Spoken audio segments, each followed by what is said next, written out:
Selamat pagi. Jadi di video ini saya akan mempresentasikan tentang cara pembuatan arsitektur enterprise menggunakan TOGAF ADM berdasarkan studi kasus tugas besar. Jadi saya sendiri namanya saya Devin Adam Sanubari, NIM 18216 6006. Langsung mulai presentasi aja ya, soalnya takutnya kepanjangan, nggak mau panjang-panjang juga kan. Jadi di presentasi ini saya mau pertama saya mau nge-cover sedikit apa yang dimaksud dengan TOGAF ADM. Jadi TOGAF ADM itu Architecture Development Method, itu merupakan sebuah standar yang digunakan oleh organisasi itu untuk melakukan pengembangan arsitektur enterprise.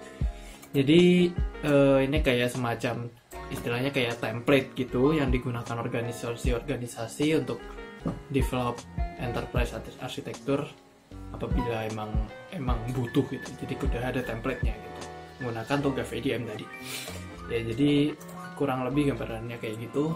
Langsung aja. Apa aja yang perlu dilakukan untuk untuk menyusun arsitektur enterprise. Jadi berdasarkan TOGAF ADM ini dia terdiri dari beberapa tahapan-tahapan, yang mana diawali dari preliminary phase, selanjutnya ada fase A, fase B, selanjutnya sampai fase H.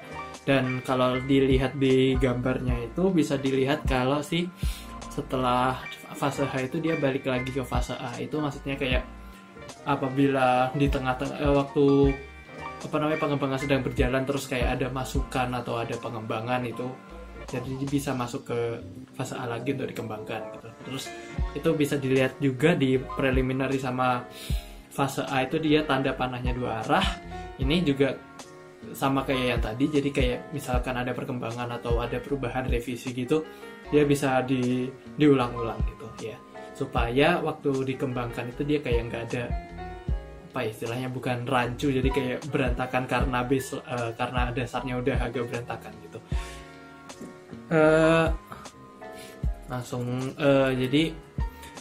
Jadi studi kasusnya tentang perusahaan yang kita gunakan sebagai studi kasus, yang saya gunakan dan kelompok saya gunakan adalah sebuah factory outlet bernama Merdeka Arcade. Merdeka Arcade Factory Outlet ini terletak di Jalan Merdeka nomor 35, Babakan Ciamis, Kecamatan Sumur, Bandung, Kota Bandung ya. Mungkin ada yang pernah ke sana, nggak tahu. Jadi ya sesuai dengan yang kita wawancarai, itu dengan petingginya waktu itu siapa, saya lupa namanya, maaf. Jadi Merdeka Arcade Factory Outlet ini dia punya visi dan misi, yang mana visinya adalah menjadi salah satu factory outlet terbaik di Kota Bandung. Jadi cakupannya masih kota, jadi terbaik di kota. Sama misinya yang pertama itu untuk menyediakan kebutuhan fashion berkualitas dengan harga yang terjangkau untuk masyarakat Bandung, dan meningkatkan kesejahteraan seluruh pihak yang terlibat dalam usaha factory outlet. Jadi itu misinya. Jadi itu perkenalan sedikit tentang perusahaan yang kita jadikan studi kasus. Kita langsung masuk ke cara penyusunan arsitektur enterprise aja. Jadi pertama dimulai dari preliminary phase. Ini adalah fase pertama yang harus dilakukan terlebih dahulu untuk bisa melanjutkan ke fase-fase selanjutnya. Nah, berdasarkan template sama berdasarkan template dari TOGAF, preliminary phase ini terdiri dari beberapa tahapan. Tahapan yang TOGAF ini bisa didapatkan, ada internet sama bukunya gitu. Di tahapannya itu ada 6. Yang pertama adalah scope the enterprise organization impacted. Yang kedua adalah confirm governance and support frameworks. Ketiga adalah define and establish architecture themes. Yang keempat adalah identify and establish architecture principles. Yang kelima adalah tailor TOGAF and other frameworks. Dan yang keenam adalah implement architecture tools. Nah, ini tahapannya emang kayak mouthful, jadi kayak istilahnya ribet banget. Tapi intinya yang setelah saya pelajari selama saya mengerjakan tugas besar itu, yang dilakukan pada fase ini adalah kita melakukan identifikasi segala sumber daya yang dimiliki perusahaan yang bersangkutan, kurang lebih kayak gitu. Jadi yang sumber daya ini yang benar-benar kayak fondasi dari organisasinya gitu. Maksudnya gimana? Mungkin akan lebih mudah kalau saya berikan contoh dokumennya dari tugas besar yang telah saya dan kelompok saya kerjakan. Jadi ini ada bisnis prinsipalnya Merdeka Arcade FO. Contohnya ya kayak ada bisnis prinsipalnya mereka ada memaksimalkan manfaat untuk perusahaan gitu. Ya berhubung ini video, kalau misalnya mau baca bisa tinggal di post. Jadi saya lanjutkan aja ya. Setelah itu ada kepatuhan terhadap hukum sama keberlangsungan bisnis. Ya kurang lebih kayak gini dokumennya. Setelah itu di preliminary phase ini juga ada kayak business goals dan strateginya. Jadi yang emang udah dimiliki oleh FO-nya gitu. Terus ada juga business driver-nya. Jadi kayak mengapa mereka mengembangkan bisnisnya gitu, kayak ada apa yang mendorong mereka gitu untuk melakukan bisnis atau melakukan inovasi bisnisnya gitu. Itu business driver. Sama ini juga ada struktur organisasi Merdeka Arcade FO. Jadi kira-kira nangkep kan kalau dia itu kayak pada preliminary phase ini lebih kayak ke fondasi dasarnya si perusahaan gitu. Ya, jadi di fase ini kira-kira yang diidentifikasi seperti itu. Kurang lebih ya gampang lah ya. Yang fase selanjutnya adalah fase A, yaitu architecture vision. Jadi di architecture vision ini juga ada tahapan-tahapannya juga, yang mana tercantum pada template-nya, tercantum pada TOGAF. Saya bacakan ya. Jadi tahapan fase A itu dia ada establish architecture project, terus ada identify stakeholders, concern and business requirements, ada confirm business goals, drivers and constraints, ada evaluate business capabilities, ada assess readiness for transformation, ada define scope, confirm architecture principles including business principles, ada develop architecture visions, define target architecture value and KPIs, ada identify transformation risk and mitigation activities, ada develop statement of architecture works, secure approval. Jadi itu tahapan-tahapan yang kayak ada dokumen-dokumen yang dibutuhkan untuk bisa diproses ke tahap selanjutnya. Nah, intinya jadi kayak tadi kan kayak panjang banget gitu kan. Jadi intinya sih, kalau misalnya kayak malas baca atau malas ini, intinya di fase ini kita melakukan identifikasi apa aja yang ingin dicapai oleh perusahaan melalui proyek ini, sama apa aja yang harus ditentukan untuk mencapai yang tadi, yang ingin dicapai tadi, yang mau dicapai tadi dia harus melakukan apa, effortnya apa. Langsung aja kita masuk ke contohnya aja, contoh dokumennya. Kita ada objektif itu kayak ya objektifnya Merdeka Arcade FO bisa dilihat ya, kayak ada meningkatkan target pasar, ada meningkatkan user experience, ada meningkatkan efisiensi kayak gitu. Terus ada juga mengurangi resiko negatif gitu, dan memiliki sistem mitigasi yang baik. Sama selain objektif ini kita juga ada stakeholdernya. Stakeholder itu ya yang siapa aja yang terlibat secara langsung, ada sponsor, ada vendor, masyarakat, pemerintah, ada tenaga IT gitu. Semuanya diidentifikasi. Misal contoh ada lagi kayak ada managerial approach-nya gitu. Kayak gini. Ada juga requirement-nya. Terus ada requirement-nya yang banyak, ada capability assessment-nya juga. Capability assessment-nya sama ada future capability assessment. Jadi kayak target ke depannya capability assessment-nya mau ditingkatkan seperti sampai maturity level berapa, sampai kematangan tingkat berapa gitu. Ya, jadi kurang lebih seperti itu. Ini lebih kayak apa istilahnya, kayak kita menjabarkan visinya gitu. Kita pengen kayak mau dibawa kemana gitu. Nah, kurang lebih kayak gitu. Semoga ngerti lah ya sampai sini. Selanjutnya ada, oh ya, ngomong-ngomong, untuk presentasi ini saya cuman nge-cover sampai fase D. Tadi kan ada sampai H kan, tapi fasenya cuma sampai D karena tugas besarnya cuman sampai ngerjain ngerjain di fase D gitu. Ya udahlah ya. Jadi kita lanjut ke fase B. Di fase B ini ada ya, fase B business architecture ya, business architecture. Nah, business architecture ini kayak yang fase A sama prelim tadi, dia ada tahapan-tahapannya juga yang tertulis di panduannya TOGAF.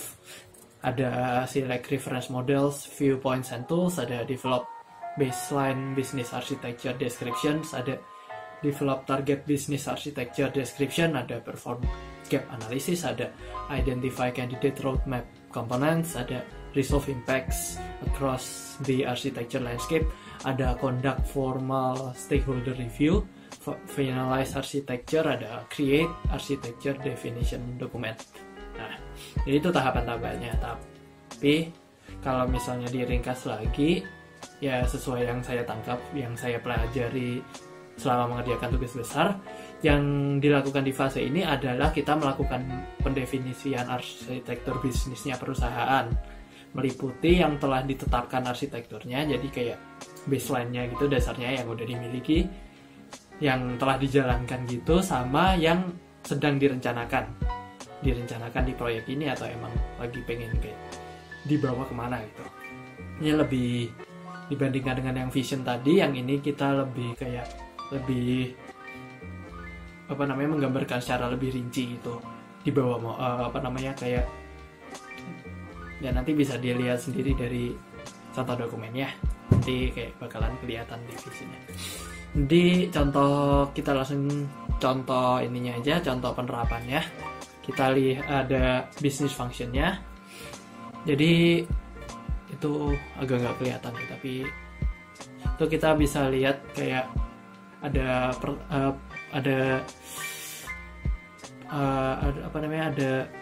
inovasi, ada di bagian relationship managementnya.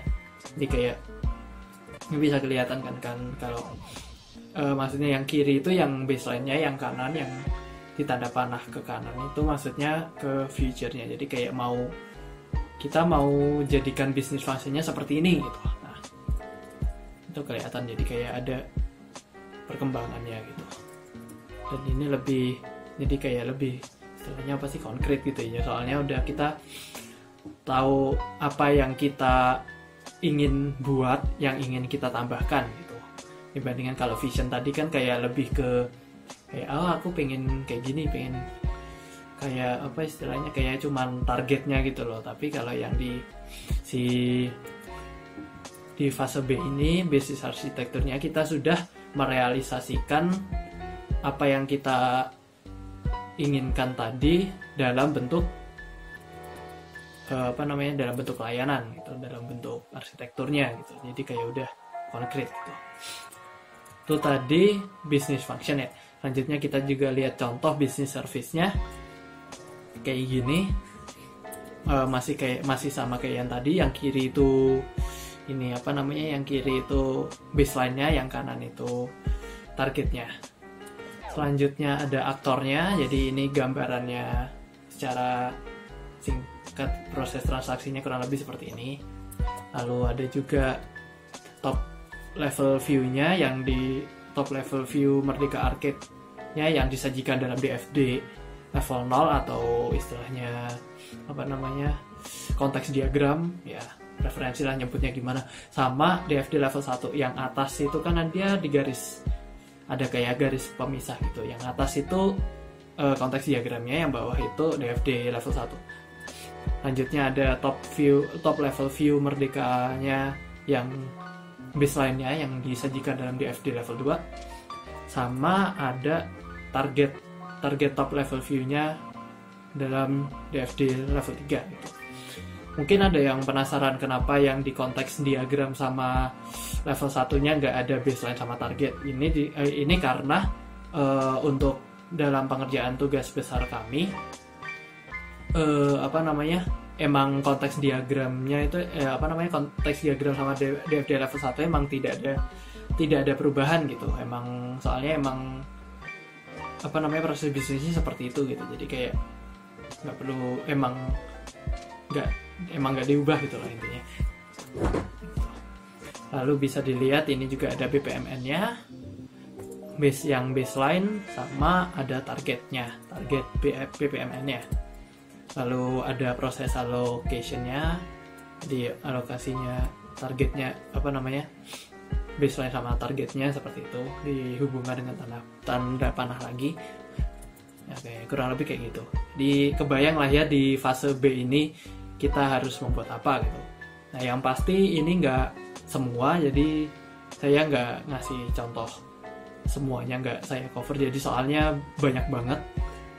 Dia biar saya saya cantumkan beberapa tabel sama gambar-gambar diagramnya supaya kebayang gitu di fase ini apa aja yang kita perlu buat gitu. Intinya sih yang sudah saya ceritakan tadi. Lanjutnya adalah fase C, Information Systems Architectures. Nah, di fase C ini terdapat tahapan-tahapan juga, yang mana tahapan-tahapannya ini sama persis dengan yang di fase B. Ada select reference model, ada develop baseline gini ada gap analysis gitu ya. Mungkin ada yang penasaran kenapa waktu di fase B itu dia kayak kan di fase B dia bilang tahapannya adalah melakukan gap analysis, tapi kenapa saya nggak cover, nanti akan saya jelaskan. Jadi intinya jadi untuk sementara terima dulu aja kalau misalnya di fase C itu tahapannya sama kayak yang di B. Nah, jadi apa yang dilakukan di fase ini? Kita mendefinisikan arsitektur informasi dan data perusahaan, meliputi yang telah ditetapkan arsitektur, yang telah dijalankan, dan yang sedang direncanakan. Nah ini apa yang kita kerjakan di fase ini juga mirip kayak yang di fase B gitu. Kita cuman ngeganti katanya dari arsitektur bisnis jadi arsitektur informasi gitu. Langsung aja kita ke saya berikan contoh apa yang dikerjakan di fase C-nya. Jadi ini kita ada information subject area Merdeka Arket FU, ini ada baseline sama targetnya gitu, ada business objectnya juga, ada ER diagramnya ini yang baseline sama target gitu. Ini target, yang ini yang target, yang tadi itu yang baseline. Terus ada ER diagramnya yang ini yang baseline, yang ini target, terus ini yang target juga. Jadi karena kita proyek kita dalam pengadaan katalog dan pembayaran online offline, makanya di target kita ini kita bagi jadi dua, ada pembelian dan pembayaran offline sama pembelian dan pembayaran online gitu. Jadi emang disesuaikan dengan proyek kami. Nah, jadi kurang lebih kayak gitu. Di fase ini kita nge-cover apa aja yang kira-kira diperlukan tentang arsitekturnya, yang mana ini berkaitannya sama informasi dan data, dibandingkan yang di fase B tadi kan dia tentang bisnis kan, kayak ya tentang bisnis arsitekturnya. Kalau ini informasi dan aliran-aliran data gitu. Jadi, dan yang selanjutnya adalah fase D. Nah, fase D ini yaitu tentang teknologi. Tentang teknologi ya. Teknologi arsitektur. Nah, lagi-lagi pada fase D ini tahapan-tahapannya sama kayak yang tadi, kayak yang sebelumnya. Ada sama kayak fase B, sama kayak fase C gitu. perlu dibacakan lagi nggak? Sama persis sumpah. Di kayak gitu. Nah, kenapa di tahapan-tahapannya sama? Bentar, saya bacakan juga apa yang dilakukan di fase ini. Sebenarnya kita mendefinisikan arsitektur teknologi perusahaan, meliputi yang telah ditetapkan arsitektur, yang telah dijalankan, dan yang sedang direncanakan loh. Agak sama kayak yang B sama C tadi, cuman bedanya katanya kita ubah jadi arsitektur teknologi.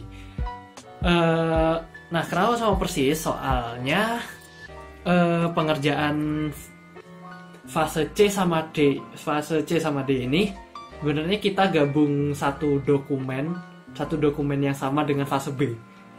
Jadi sebenarnya fase B itu dokumennya banyak banget gitu. Cuman kayak subbab-subbabnya itu sebenarnya dia kayak gimana ya istilahnya, kayak di fase B ini kita punya dokumen A gitu kan. Nah, di dokumennya si fase B ini sebenarnya subbabnya ini kayak ini subbabnya fase C, yang ini subbabnya fase D gitu sebenarnya. Jadi digabung gitu sebenarnya.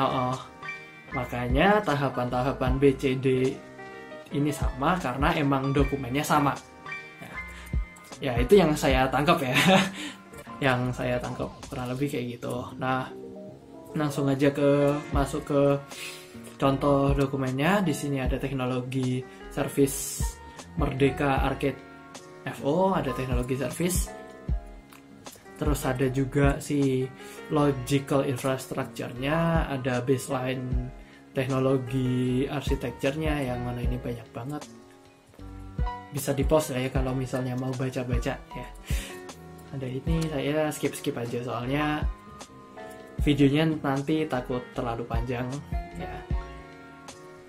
Pastinya nggak suka juga kan kalau videonya kepanjangan gitu. Kayak bosan gitu kan. Bukan bosan sih, kayak lebih ke kapan sih selesai banyak banget gitu, kayak langsung overload gitu. Wah gitu. Terus jadi itu baseline, terus ini targetnya. Nah, dilihat ada router, network switch, Oracle database, kita ada penambahan di QR payment machine sama mesin katalog sesuai dengan proyek kita, masukan dari kelompok saya. Sama ini gap analysis. Nah, gap analysis baru masuk di fase D, padahal sudah udah di-mention di fase B gitu kan. Soalnya emang pertama yang satu dokumen emang udah digabung, sama gap analysis ini sebenarnya kayak lebih cocok masuk di fase, menurut saya lebih cocok masuk di fase D. Soalnya gap analysis ini kita membahas tentang